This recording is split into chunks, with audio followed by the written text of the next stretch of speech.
تیسری نشست ہے۔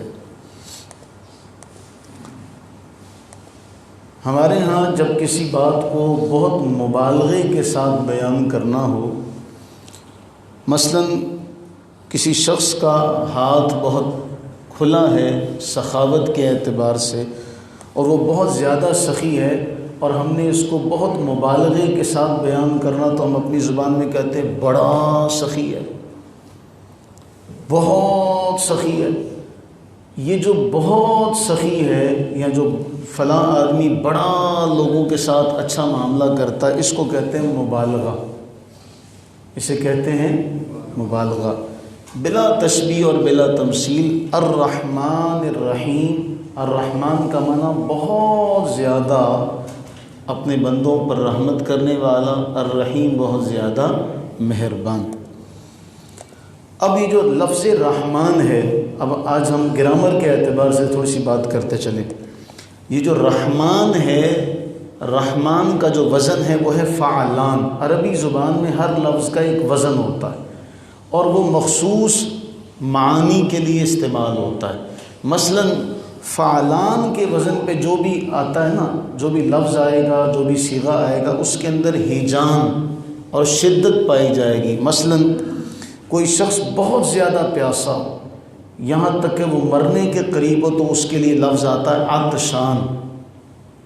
عطش پیاس کو کہتے ہیں، عطشان بہت زیادہ پیاسا، یہاں تک کہ پیاس کے مارے وہ مرنے کے قریب ہے۔ اسی طرح کوئی آدمی بہت زیادہ غصے والا ہو کہ غصہ اس قدر ہے کہ وہ اپنے ہوش و حواس جو ہے اس سے اوپر جا چکا ہے، تو اس کے لیے کہتے ہیں غضبان، کہ بہت زیادہ غضبناک۔ تو ایک اس کا معنی فعلان یعنی رحمان، اس وزن پہ جو بھی لفظ آتا ہے اس میں کیا پائی جاتی ہے؟ شدت پائی جاتی ہے۔ تو اب اس معنی کے اعتبار سے اس کا معنی یہ ہوگا کہ اللہ تعالیٰ ایسا رحم کرنے والا ہے کہ اس کی رحمت میں ایسا جوش اور ایسا ہیجان کا وصف پایا جاتا ہے، اور یہ مخلوق کے لیے اس طرح ابلتی ہے جیسے چشمہ ابلتا ہے۔ تو ایک معنی تو اس کا یہ ہو گیا۔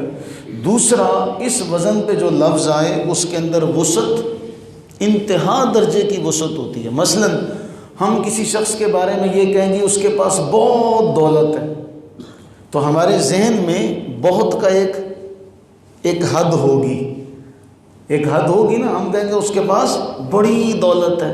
تو اللہ تعالیٰ بہت مہربان ہے، اب بہت کا ہمارے پاس حد ہی نہیں ہے، یعنی جہاں سے ہماری حد ختم ہوتی ہے اس سے بھی کئی گنا آگے سے اس کی رحمت کا آغاز ہوتا ہے۔ تو ایک تو اس کا معنی یہ، اور رحمان کا معنی یہ ہے وہ ذات جس کی رحمت سارے عالم، ساری کائنات، جو کچھ اب تک پیدا ہو چکا ہے، جو کچھ آئندہ پیدا ہوگا، سب کو اپنے دامن میں سمیٹے ہوئے، ایسی ذات کو رحمان کہتے ہیں۔ اسی لیے لفظ رحمان کو لفظ اللہ کے تقریباً برابر قرار دیا گیا، کیونکہ قرآن کریم میں سورہ بنی اسرائیل میں بیان ہوا قُلِ ادْعُوا اللَّهَ أَوِ ادْعُوا الرَّحْمَنَ، اللہ کہہ کر پکارو یا رحمان کہہ کر پکارو۔ تو اللہ اور رحمان کو ساتھ ساتھ بیان کرنے کا معنی یہ ہوا کہ لفظ اللہ کے قریب قریب جو معنی ہے وہ رحمان ہے۔ اسی لیے اچھا، جس طرح لفظ اللہ کی جمع اور تثنیہ نہیں ہے، یہ سنگولر لفظ ہے، اس کا ڈیول اور پلورل نہیں آتا، اسی طرح لفظ رحمان بھی واحد لفظ ہے، اس کی جمع نہیں آتی۔ اس لحاظ سے بھی یہ لفظ اللہ کے قریب قریب ہوا۔ اور پھر ایک اور بات، رسول اللہ صلی اللہ علیہ وسلم نے صحیح مسلم کی حدیث سے آپ نے فرمایا، اللہ کو تمہارے ناموں میں جو سب سے زیادہ تمہارے نام جو اللہ کو پسند ہیں، ان میں سر فہرست عبداللہ، جو اللہ کو بہت پسند ہے۔ اللہ کو اپنے بندے کے اسماء میں سے جو سب سے زیادہ نام پسند ہے وہ کیا ہے؟ عبداللہ، اور اس کے بعد ہے عبد الرحمن۔ اسی لیے ہمارے علماء یہ بیان کرتے ہیں، علماء اسلام، کہ جس کا نام رحمان ہو اس کو اکیلا رحمان پکارنا نہیں چاہیے، چونکہ یہ اللہ کے اسماء میں سے ہے، اسی لیے اسے عبد الرحمن کہہ کر پکارا جائے۔ کیا کہہ کر پکارا جائے؟ عبد الرحمن، صرف رحمان کہہ کر بلانا اسے جائز نہیں ہے۔ امام راغب اصفہانی لکھتے ہیں کہ رحمان اور رحیم میں جو فرق ہے وہ دنیا اور آخرت کے اعتبار سے، ہم نے پڑھا تھا کہ رحمان دنیاوی اور صرف دنیا کی رحمت کے اعتبار سے رحمان کہا جاتا ہے، جو کافر اور مومن دونوں کے لیے، اس لیے اس میں کیا پائی جاتی ہے؟ وسعت پائی جاتی ہے، جبکہ لفظ رحیم جو ہے وہ اخروی رحمت کے اعتبار سے جو صرف اور صرف ایمان والوں کو شامل ہے۔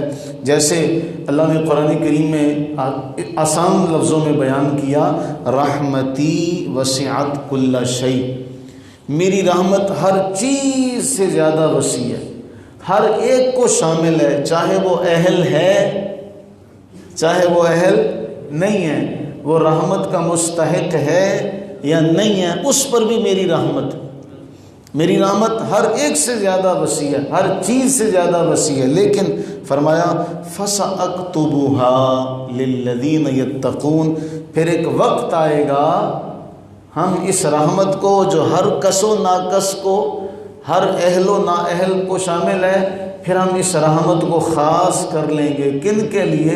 اہل تقویٰ کے لیے۔ کن کے لیے؟ اہل تقویٰ کے لیے۔ اللہ سے دعا کریں باری تعالی ہمیں ان اہل تقویٰ میں شمار فرما لیں۔ اس پر انشاءاللہ آگے چلیں گے۔ اللہ تعالی ہمیں علم نافع عطا فرمائے، قرآن کریم کی صحیح سمجھ اور بصیرت عطا فرمائے، آمین ثم آمین۔